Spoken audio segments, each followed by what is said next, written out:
కవిత గారు మీ ఎమ్మెల్సీ ఇదివరకే చెప్పినారు, కేటీఆర్ గారు హరీష్ రావు గారు పార్టీని బీజేపీతో విలీనం చేస్తామని, చేయడానికి సిద్ధంగా ఉన్నామని తనకు జైలుకు వచ్చి చెప్పినారని.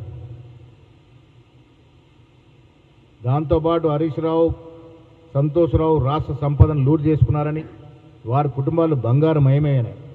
వాటికి జవాబు చెప్పాల్సిన అవసరం లేదా నీకు?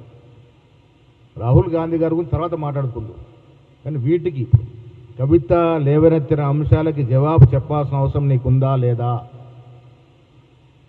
కవిత చెప్పిన గారి అంశాన్ని పరిగణలోకి తీసుకుంటే మానసికంగా బీఆర్ఎస్ పార్టీ బీజేపీలో విలీనమైంది.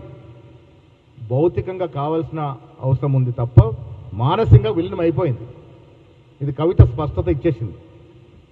సో మీరు మానసికంగా విలీనమైనారు కాబట్టి రాహుల్ గాంధీ గారు విమర్శించాలని, తద్వారా మోడీ మెప్పు పొందాలని, తద్వారా సిబిఐ నుంచి విచారణ నుంచి బయటపడాలని ఈ కుతంత్రంలో భాగంగానే నువ్వు రాహుల్ గాంధీ మీద గలమెత్తి మాట్లాడుతూ ఉన్నావు.